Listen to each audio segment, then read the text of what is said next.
Assalamualaikum warahmatullahi wabarakatuh. Perkenalkan, nama saya Septi Indah Lestari dengan NIM E1C020171, kelas 5F Pendidikan Bahasa dan Sastra Indonesia. Kali ini saya ingin menjelaskan 7 pokok materi dalam mata kuliah Psikologi Sastra, di mana tugas ini merupakan tugas akhir dari semester ini. Langsung saja, yang pertama yaitu pengertian psikologi sastra dan hubungan psikologi dengan kesusastraan.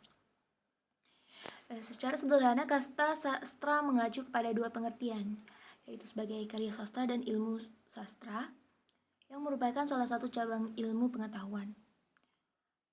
Psikologi, menurut Walgito, adalah suatu ilmu yang meneliti serta mempelajari tentang perilaku atau aktivitas-aktivitas yang dipandang sebagai manifestasi dari kehidupan psikis manusia.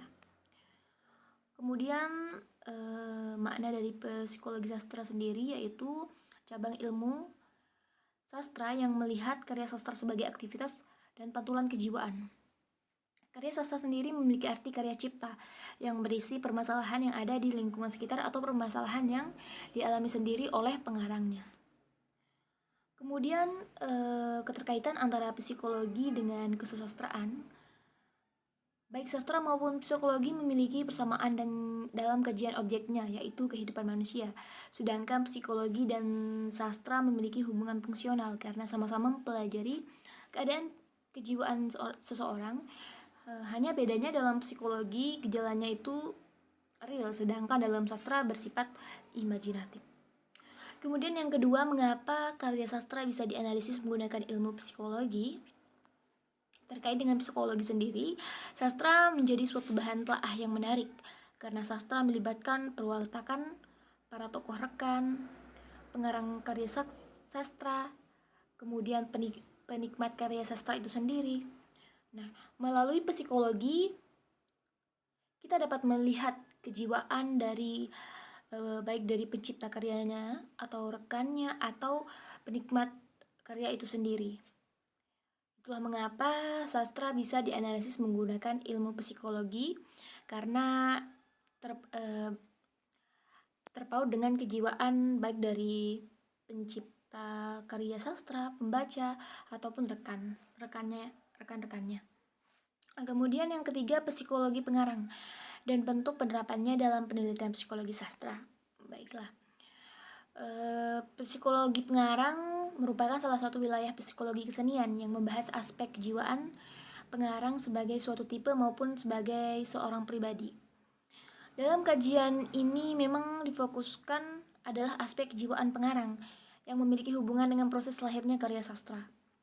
Penerapannya sendiri dalam penelitian psikologi sastra ialah sebagai acuan atau referensi ketika melakukan penelitian langsung kepada narasumber, yakni sastrawan yang sudah memiliki karya sastra atau karya ciptanya. Kita dapat mengetahui kejiwaan dari narasumber tersebut waktu kita melakukan wawancara.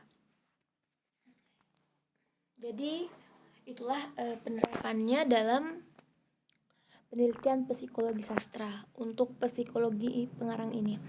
Kemudian yang keempat yaitu psikologi pembaca dan bentuk penerapannya juga. Psikologi pembaca merupakan salah satu jenis kajian psikologi sastra yang memfokuskan pada pembaca.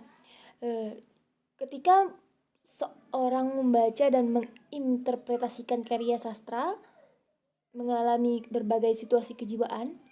Yang menjadi subjek kajian dalam psikologi pembaca adalah pembaca yang secara nyata membaca, menghayati, menginterpretasikan karya sastra.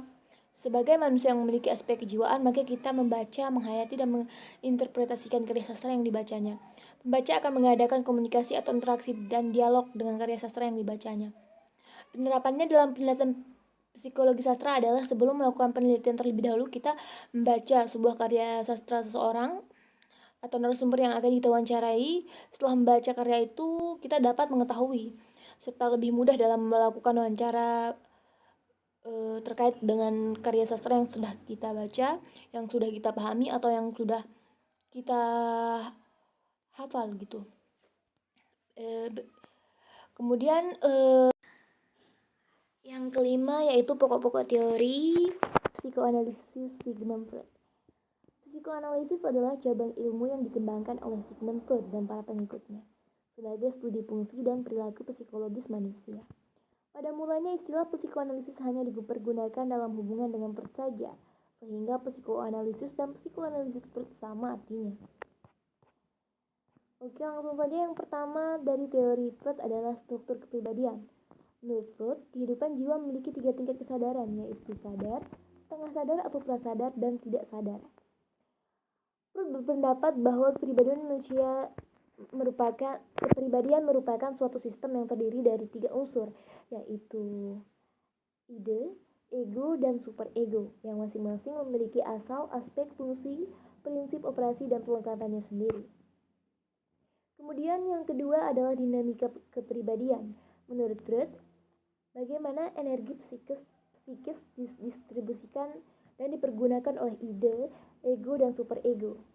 Freud menyatakan bahwa energi yang ada pada individu berasal dari sumber yang sama, yaitu makanan yang dikonsumsi. Bahwa energi manusia dibedakan hanya dari penggunaannya. Energi untuk aktivitas fisik disebut energi fisik, dan energi yang digunakan untuk aktivitas psikis disebut energi psikis. Freud menyatakan bahwa pada mulanya yang memiliki energi hanyalah ide saja. Melalui mekanisme yang diperoleh oleh Freud disebut identifikasi. Energi tersebut diberikan oleh ide kepada ego dan superego. Yang ketiga yaitu mekanisme pertahanan ego. Menurut Freud, mekanisme pertahanan ego atau ego division mechanism sebagai strategi yang digunakan individu untuk mencegah kemunculan terbuka dari dorongan-dorongan ide maupun untuk menghadapi tekanan dari superego dan ego. Dengan tujuan kecemasan yang dialami individu dapat dikurangi atau diredakan. Freud menyatakan bahwa mekanisme pertahanan ego itu adalah mekanisme yang rumit dan banyak macamnya.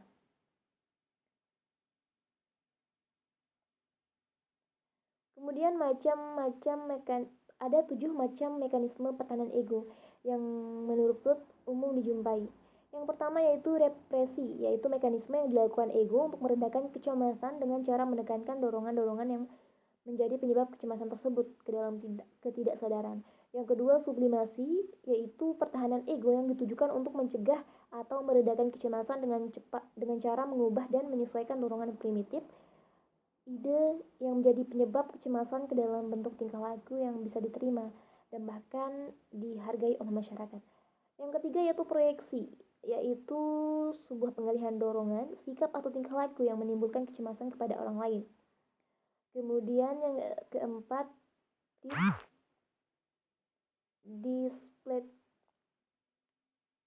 displacement adalah pengungkapan dorongan yang menimbulkan kecemasan kepada objek atau individu yang kurang berbahaya dibanding individu semula. Yang kelima, rasionalisasi, menunjuk kepada upaya individu memutarbalikkan kenyataan. Dalam hal ini, kenyataan yang mengancam ego melalui dalih tertentu yang seakan-akan masuk akal. Rasionalisasi sering dibedakan menjadi 2, yaitu sour grape teknik dan sweet orange teknik. Yang keenam, pembentukan reaksi adalah upaya mengatasi kecemasan karena individu memiliki dorongan yang bertentangan dengan norma dan cara berbuat sebaliknya. Yang ketujuh yaitu regresi adalah upaya mengatasi kecemasan dengan bertingkah laku yang tidak sesuai dengan tingkat perkembangannya. Lanjut, kita ke materi pokok yang keenam, yaitu pokok-pokok teori dari Alfred Adler. Ada 6 prinsip yang terkandung dalam teori psikologi individual Adler, yaitu yang pertama, prinsip rasa rendah diri. Ialah perasaan yang timbul akibat mental atau psikologi seseorang terancam karena faktor lingkungan dan masyarakat yang tidak dapat menerima kondisi seseorang yang berbeda. Kemudian prinsip superior adalah prinsip yang dimiliki suatu individu pada individu tersebut merasakan kekuatan dan dirinya mencapai kesempurnaan atau hal yang ingin dicapai oleh dirinya agar tidak dipandang sebagai individu yang tidak berdaya nantinya. Kemudian prinsip gaya hidup. Prinsip gaya hidup ialah perilaku hidup manusia yang berubah dan biasanya untuk mencapai hal yang diinginkan. Perubahan pada diri seorang terjadi akibat faktor kekurangan yang seorang miliki, baik kekurangan fisik, psikologisnya, misalnya memiliki tubuh yang gendut, maka individu tersebut akan memiliki gaya hidup seperti olahraga, menjaga pola makan dan sehat, atau menjalani hidup sehat, dan hal tersebut membuat individu mengubah gaya hidupnya yang semula tidak sehat dan teratur menjadi ke arah yang lebih baik. Kemudian yang keempat yaitu prinsip diri kreatif. Prinsip diri kreatif ialah diri yang berbeda dari sebelumnya, di mana seorang individu ini mencoba keluar dari zona nyamannya untuk merubah dirinya menjadi lebih baik dari sebelumnya, hingga individu ini mendapatkan pengalaman baru yang membuatnya merasa berbeda dari sebelumnya dan merasa lebih nyaman. Kemudian prinsip tujuan semu. Prinsip tujuan semu ialah tindakan yang dilakukan individu tersebut terjadi karena didorong oleh masa depan, meskipun hanya sementara atau semu, sampai hal yang diinginkan tercapai. Kemudian yang enam, prinsip sosial. Prinsip minat sosial merupakan sikap yang dilakukan individu untuk terikat dengan individu lain, baik dalam masyarakat maupun keluarga, atau agar tercipta kerjasama dan mencapai kemajuan pribadi dan sosial.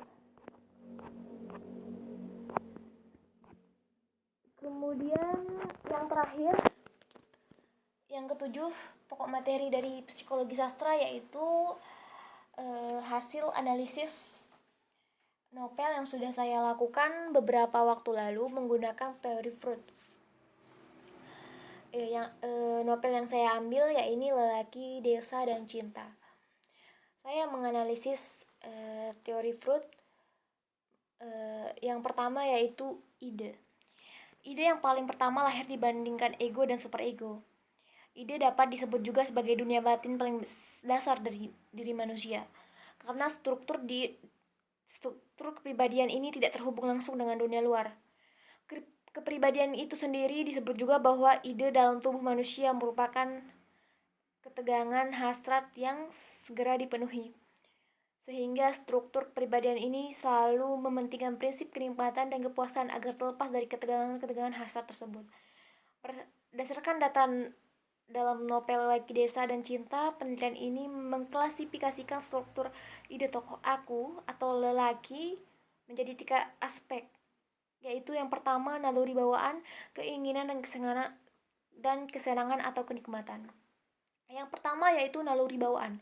Penjelasan mengenai hasrat tokoh aku di bawah ini merupakan perwujudan struktur kepribadian ide aspek naluri bawaan. Sederhananya, naluri bawaan ini ialah naluri yang dikaruniai oleh Sang Pencipta. Sebagai contoh yang sederhana, di saat mata terkena sinar yang terlalu terang dan sendirinya kelopak mata akan menyempit. Oleh karena itu, sesuai dengan fungsinya tokoh aku tentu memiliki naluri bawaan yang dalam dirinya semenjak lahir. Kemudian keinginan. Penjelasan mengenai hasrat tokoh aku di bawah ini merupakan perwujudan struktur kepribadian ide aspek keinginan. Sesuai dengan fungsinya, tokoh aku tentu memiliki keinginan-keinginan yang terpendam dalam dirinya. Berikut adalah kutipan dari novel Lelaki, Desa, dan Cinta menunjukkan struktur kepribadian ide aspek keinginan tokoh aku. Aku sebenarnya ingin kehadiran kami siang ini di balai desa tersebut dihadiri oleh perempuan itu. Perempuan yang berada di tempat penginapan kami. Pikirku. Seandainya tadi aku mengajaknya untuk ikut, pastilah dia hadir. Namun aku juga berpikir bahwa tadi dia sedang menyiapkan makan siang untuk kami. Mungkin kutipan di atas berlatarkan rumah salah satu penduduk desa. Tokoh aku sangat ingin gadis yang merupakan anak dari pemilik rumah tempat lelaki itu menonton pertunjukan ia dan teman-temannya, namun karena tidak enak gadis itu sibuk menyiapkan makanan itu, ia tidak berani mengajaknya. Contoh seperti dalam kutipan berikut, aku sebenarnya ingin kehadiran kami siang ini di balai desa tersebut dihadiri oleh perempuan itu. Menandakan bahwa tokoh aku memiliki sebuah keinginan untuk ditonton oleh gadis tersebut. Emosi yang ditunjukkan oleh tokoh aku sedang dalam pengendalian struktur ide, yaitu aspek keinginan. Kemudian aspek kesempatan atau kenikmatan. Penjelasan mengenai tokoh aku di bawah ini merupakan perwujudan struktur kepribadian ide aspek kesenangan atau kenikmatan. Maka sesuai dengan fungsinya, tokoh aku sebagai peran yang sudah dewasa dalam novel Lelaki, Desa, dan Cinta tentu memiliki hasrat dan mencintai dan dicintai selayaknya manusia pada umumnya. Berikut merupakan kutipan dalam novel Lelaki, Desa dan Cinta menunjukkan struktur kepribadian, ide, aspek, kesenangan atau kenikmatan tokoh aku. Sedang aku langsung bergegas menuju ruangan belakang untuk melihat aktivitas perempuan itu. Ya, seperti biasa perempuan itu telah selesai menyiapkan makanan siang untuk kami. Dari jauh kulihat dia sedang membersihkan sisa-sisa pekerjaannya siang itu. Aku segera bergegas membantu dan memberi sedikit pertanyaan pembuka. Biar aku bantu? Ya kakak, sebuah ucapan manis keluar dari bibir indah itu. Segera aku dengan membantu menyelesaikan pekerjaan itu. Kami pun berhenti sejenak sambil bercerita kecil. Awal pertemuan dan disitulah sepucuk cinta mulai berkembang. Jelang beberapa menit kemudian kami disuguhi dengan makan siang itu. Sayur dengan sedikit dibaluti beberapa menu indah terpapar di depan kami. Kutipan di atas berlatar tempat kediaman gadis dan keluarganya. Pada kutipan aku bantu ya. Iya kakak, sebuah ucapan manis keluar dari bibir indah itu. Segera aku dengan membantu untuk menyelesaikan pekerjaan itu. Kami pun berhenti sejenak dan bercerita kecil. Awal pertemuan dan disitulah sepucuk cinta mulai berkembang, menandai aspek kesenangan atau kenikmatan yang dirasai oleh tokoh aku atau lelaki tersebut. Yang kedua adalah ego. Ego merupakan penghubung antara struktur ide dengan dunia realistis, di mana ketegangan yang timbul dari ide akan dipenuhi oleh struktur kepribadian ego. Seperti ketegangan-ketegangan saat kita lapar, maka ego akan segera mencari cara demi meredakan ketegangan tersebut. Tokoh aku memiliki tindakan yang dilakukan demi memenuhi kebutuhan dari ide. Tindakan-tindakan yang dilakukan tentu muncul dari struktur kepribadian ego. Berdasarkan dalam novel Lelaki, Desa, dan Cinta, penelitian ini mengklasifikasikan struktur ego tokoh aku dalam 3 aspek, yaitu tindakan, peranan, dan kepuasan. Yang pertama, tindakan. Dalam novel Lelaki, Desa, dan Cinta, tokoh aku adalah sosok seorang laki-laki baik hati dan berasal dari kota, tumbuh, berkembang, dan menemukan cinta di desa yang berbeda dengan iklim daerahnya asalnya. Sesampainya di rumah, kami pun langsung bergegas menuju kamar kami masing-masing, sedangkan aku langsung bergegas menuju ruangan belakang untuk melihat aktivitas perempuan itu. Ya, seperti biasa, perempuan itu telah menyelesaikan makanan siang untuk kami. Dari jauh kulihat dia sedang membersihkan sisa-sisa pekerjaan siang itu. Aku segera bergegas membantu dan memberi sedikit pertanyaan pembuka. Biar aku bantu. Iya kakak, sebuah ucapan manis keluar dari bibir indah itu.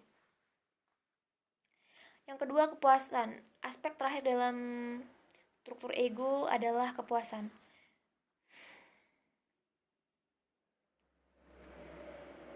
Aspek kepuasan, di mana aspek kepuasan ini bertujuan untuk melepaskan ketegangan-ketegangan yang dirasakan. Kutipan di bawah ini merupakan perwujudan dari struktur ego dari aspek kepuasan. Bulan berlalu begitu cepat, suasana perkotaan yang membuat hati seakan tak tenang jika harus keluar dan melepas penat.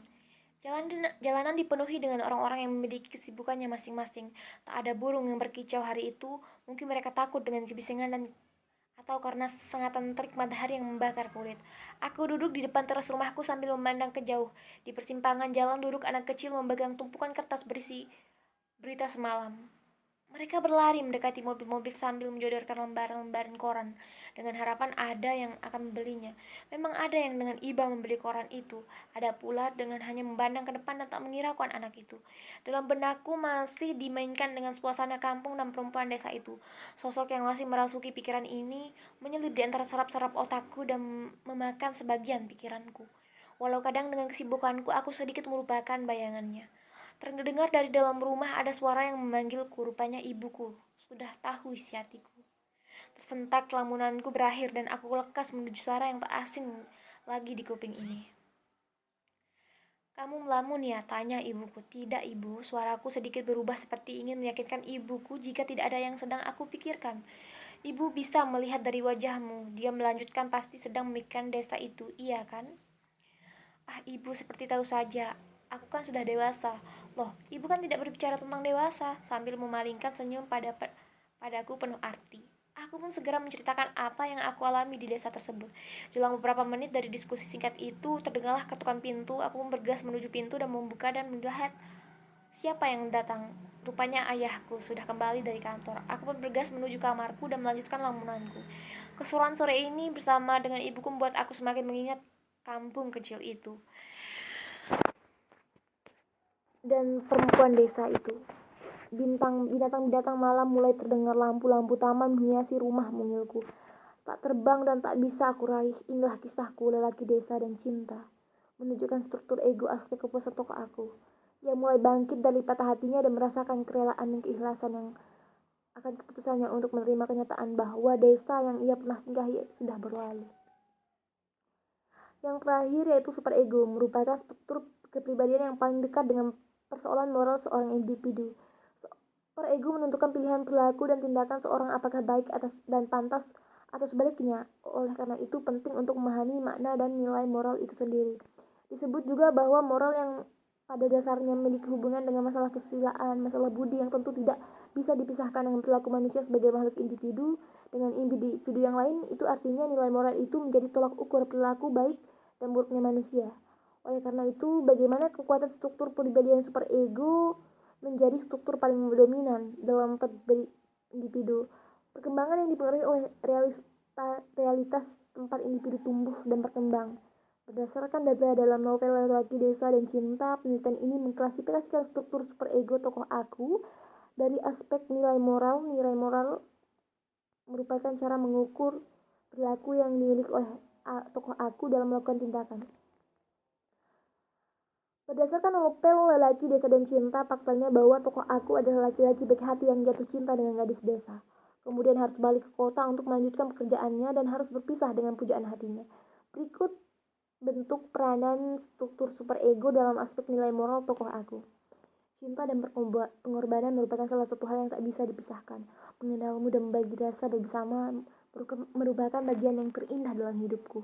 Jika memang berakhir dengan perpisahan, itu adalah ujian untuk membentuk kita lebih matang dalam bercinta. Sebuah harapan yang saling diukirkan dalam angan membuat hati ini seakan tak ingin lagi untuk berpisah.